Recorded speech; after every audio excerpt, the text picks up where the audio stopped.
C'était dans une ville balnéaire, y avait pas grand chose d'autre à faire. Aux heures de sortie des verres luisants, l'affiche était assez banale, avec leur masque de carnaval, qui avait pas l'air bien reluisant. Mon grand-père avait décidé que chaque samedi toute la famille, pour laisser dormir la télé et se faire des souvenirs en ville, allait s'asseoir dans les travées du festival de Fromentime.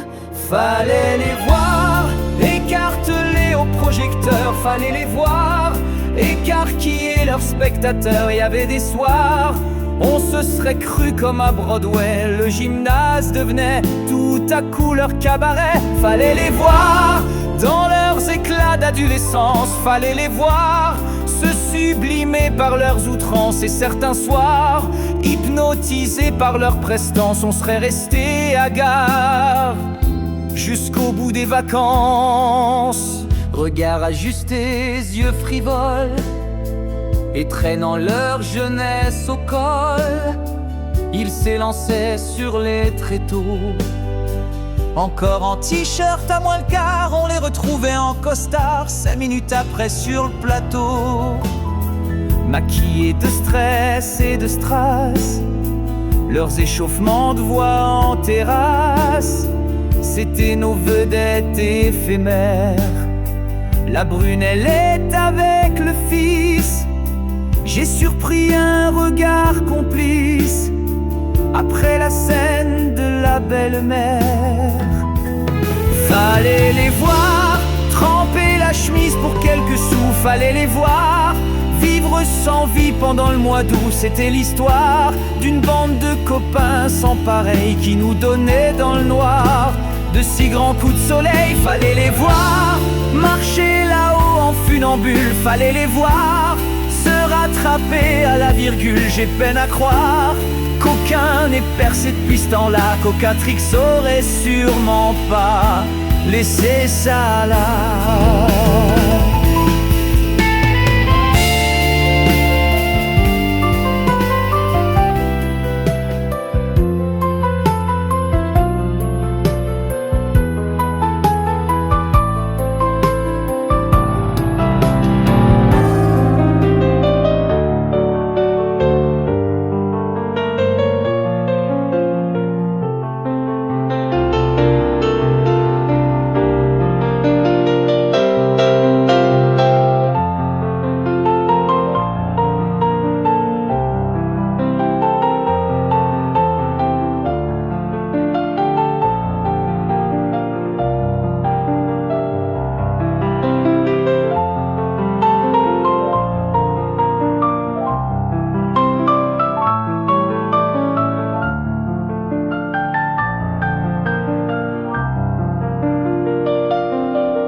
Mais en sortant du gymnase, sur le chemin de la location, le cœur encore en extase d'une fin de représentation,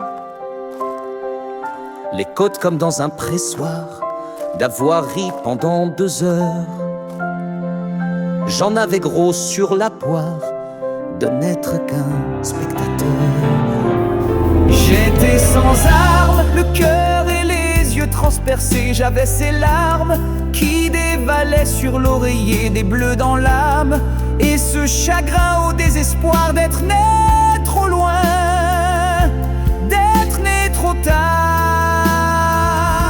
C'est ce vertige d'avoir cru pouvoir les toucher qui nous inflige soudain l'impression d'étouffer tous les séchoirs pour devenir ce qu'ils ont montré, s'extirper du placard et vivre à en crever. Cette impatience qui nous assaille avec passion, qui cloue l'enfance au pilori des vocations, comme en l'église.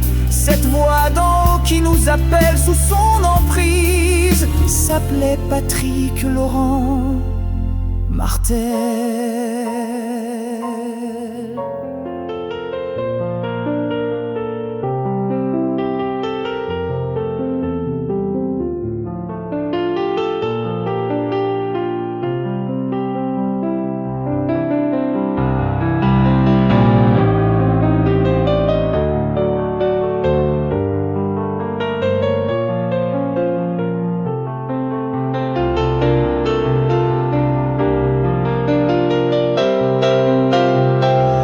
acteur exceptionnel, arlequin éternel, reste depuis le ciel le maître de la scène.